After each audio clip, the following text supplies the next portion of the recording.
நம்ம Prozone mall தான் போயிருந்தோம். இந்த அழகான போஸுக்கு பின்னாடி செம்ம ஃபன் இருக்குது. எங்கடா இவ்வளோ வேகமா போயிட்டு அடிச்சு புடிச்சு ஓடி வராங்கன்னு பாருங்க. அவ்ளோ வேகமா பயந்தடிச்சு ஓடி வருவாங்க. ஜாலியா நல்லா என்ஜாய் பண்ணுவாங்கன்னு பார்த்தா, பயந்தடிச்சு ஓடி வந்தாங்க. டைனோசர பார்த்து தான்.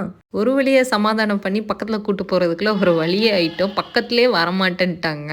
ஆனா நெறைய குட்டீஸ் உள்ள நல்லா என்ஜாய் பண்ணி பார்த்துட்டு இருந்தாங்க. உங்க வீட்லயே யாராவது இந்த மாரி குட்டீஸ் பயப்படுவாங்களா? அப்படிங்கிறத கமெண்ட் பண்ணுங்க.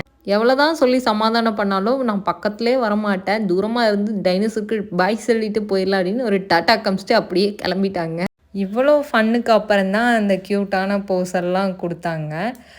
நான் எக்ஸ்பெக்ட் பண்ணல. நல்லா ஹேப்பியா என்ஜாய் பண்ணி விளையாடுவாங்கன்னு நெனச்சு தான் வந்தோம். காந்தாரா ஃபிலிம்க்கு புக் பண்ணியிருந்தோம். செம்ம படங்க. வேறு லெவலில் என்ஜாய் பண்ணியாச்சு. அப்படியே லைட்டாக சில் பண்ணிவிட்டு வீட்டுக்கு கிளம்பியாச்சு. தீபாவளி சமயங்கனால லைட் டெக்கார்லாம் வேறு லெவலில் பண்ணியிருந்தாங்க. என்னால் ஃபுல்லுமே கவர் பண்ண முடியல. நெக்ஸ்ட் வீடியோவில் பார்க்கலாம். பாய்.